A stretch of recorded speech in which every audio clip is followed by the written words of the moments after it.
Good morning. This is Robin from Hope from the Well, and I'm excited today to continue with my story about the woman at the well. This will be part two that I shared with you last week. I want to share with you a couple of things that are going on at Women at the Well. One, we're in the midst of our camel walk time. We've sent out letters asking people to support our ladies for $25 per student. You might have received a letter with the lady's picture and her testimony. And if you are interested in sponsoring this event, it will be August the 31st at 11 o'clock at the regional park. And we'll just meet out there and walk and celebrate what God is doing in the life of the ladies here at Women at the Well. But if you want to sponsor this event, it's $25 for one lady, or if you want to sponsor all of our ladies, it's just $300. So you can sponsor the entire house to walk on this walk for $300 if you would like. Give us a call at 423-745-0010 if you're interested. Another thing that I want to share with you, since this is the month of this is the month of August that we're in or almost in, if depends on when this is aired. But in the month of August, we have a special at the retreat center. And it is, if you get a group of 9 to come for at least a 3-day retreat at the Madewell Retreat Center, then your stay is free. It's usually $50 a night. And so if you stayed 3 nights, that's $150. You can save $150 if you get 8 other people besides yourself to stay there. And then if you get 8 people to 6 people, your stay is half price. So that's just for the month of August, and we'll have other specials as time goes on. And then our banquet this year, we're celebrating 25 years of ministry at Women at the Well, and that will be November the 14th. So keep your eye out for that in the days ahead. Well, last time I shared with you about the woman at the well and how Jesus was meeting her at the well.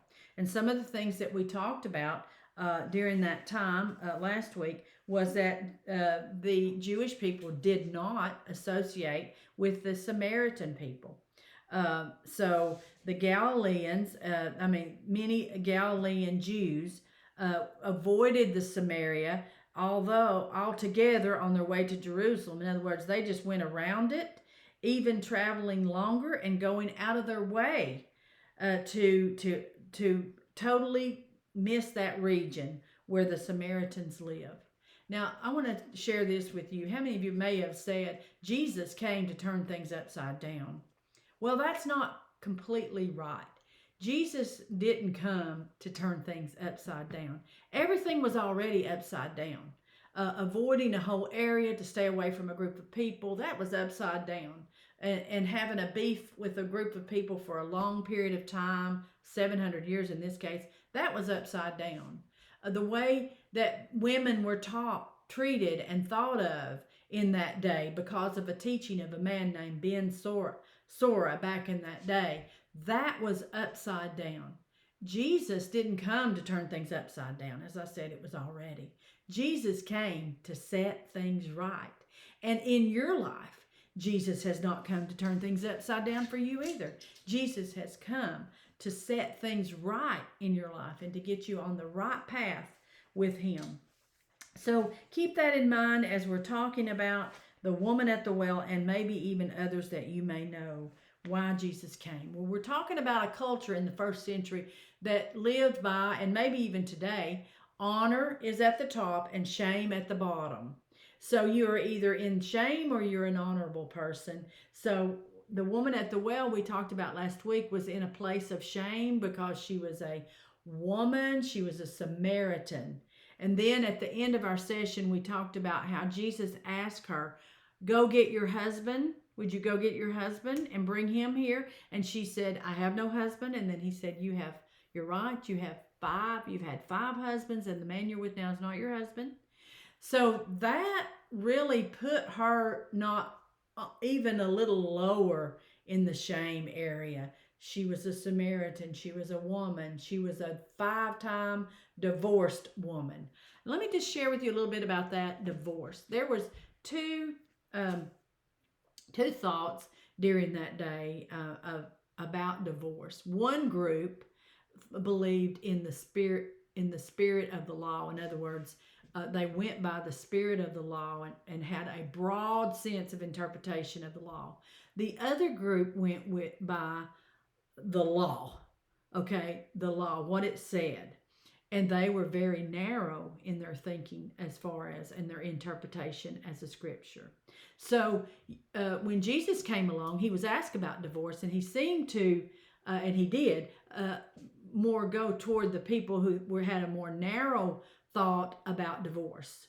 Because when he was asked why should a man divorce or is allowed to divorce his wife, he said because of adultery. And some of the teachings during that day were so broad that, like if she could not cook well, if she burnt the toast, you could divorce her. So here we have this woman who had been divorced 5 times. We don't know if she was divorced because she was unfaithful to her husband, all 5 of them, or if she was just a bad cook and burnt the toast 5 times. We don't know why she was divorced 5 times. And truthfully, it doesn't exactly matter, because Jesus came to move her from that place of shame, as I told you, and to give her justice, mezpah, a person bringing a person of shame to a place of honor, and giving her not only just a little bit of mezpah, justice, but to give her a generous amount, a righteous amount of mezpah, generosity. Righteousness means generosity. And so that's what Jesus came to do with this woman. So we're picking up there where she said, I had 5 husbands, or he said, you've had 5 husbands, and the man you're with now is not your husband. And so when he says this, she begins to realize there is just something different about this man.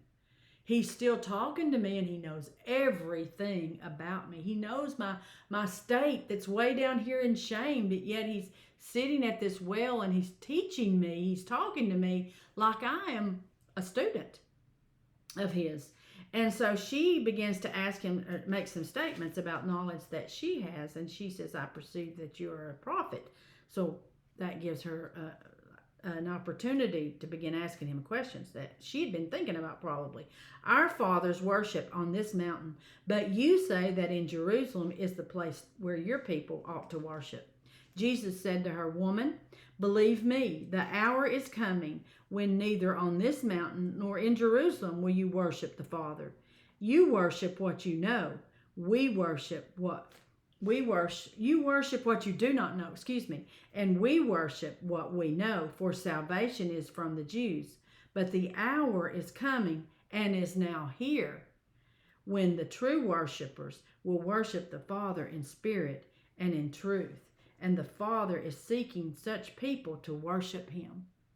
Don't you know that this woman at the well was one of those such people that the Lord was seeking to find, to worship him?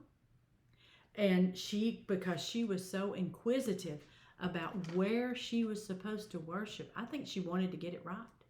And Jesus did not come to turn things upside down for this woman. He came to set things right. God is spirit, and those who worship him must worship him in spirit and in truth.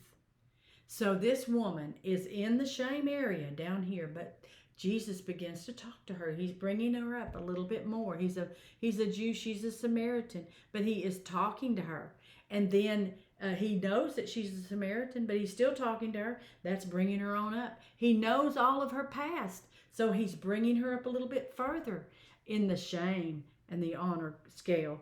And then he also knows that she's had 5 husbands, and he begins to share with her about spiritual things, about worship. He's teaching this woman right here, which was not heard of. And so he is bringing her on up.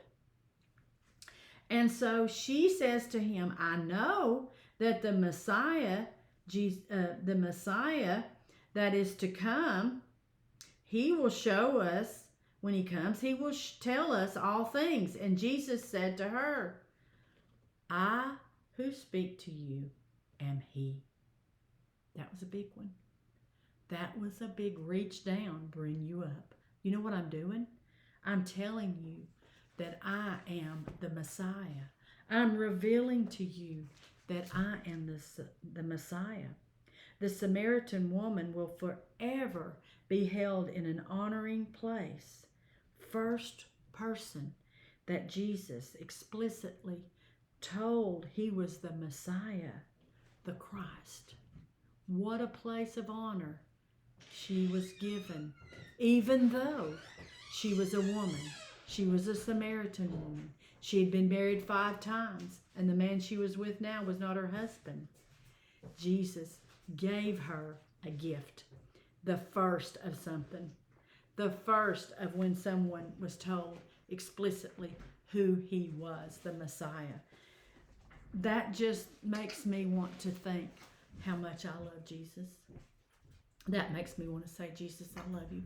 Recently, I was on vacation I got to be with my granddaughter and other grandchildren. But one of my granddaughters, 3 years old, her name is Clarice.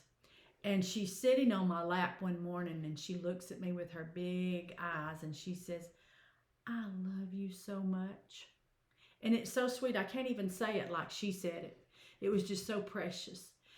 When I hear what Jesus did for this woman at the well and how he gave her this humongous, great big honor of being the first one that he revealed him that he was the Messiah to, I want to look up into the eyes of my Savior and say, I love you so much. You are so good. And so right after that happens, Jesus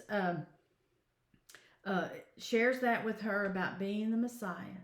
So the woman, and here comes the disciples along back, and they're saying to themselves, why is he talking to this woman? What's going on? And so the woman left her water jar, went away into the city, and said to the people, come and see a man who told me what everything I'd ever done. Can this be the Christ? And they went out of the town, and they were coming to him.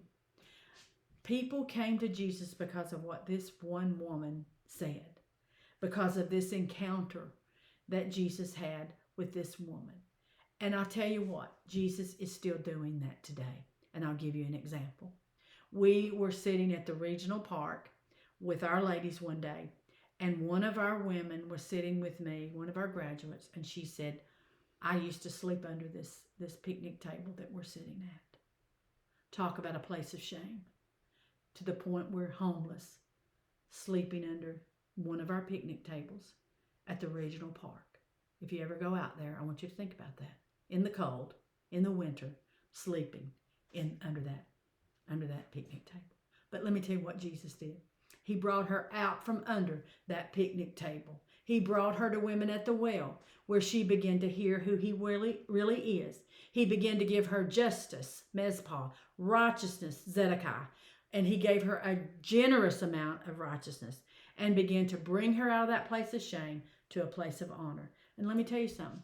This last spring, she graduated with honors, I might say, from Cleveland State Community College. And this fall, she's starting TWC University, or TWU. And she is starting right now her first year there. And God has brought her from a place of shame, sleeping under a picnic table, to go into TWU. Only Jesus can do that. Not only that, she's like the woman at the well. She goes into the jail every opportunity she gets. When someone invites her to go to the jail and share, she shares about a man that she met that brought her out of her place of shame, out from under a picnic table, to college, to a career, to be a wife. She just got married to a godly man.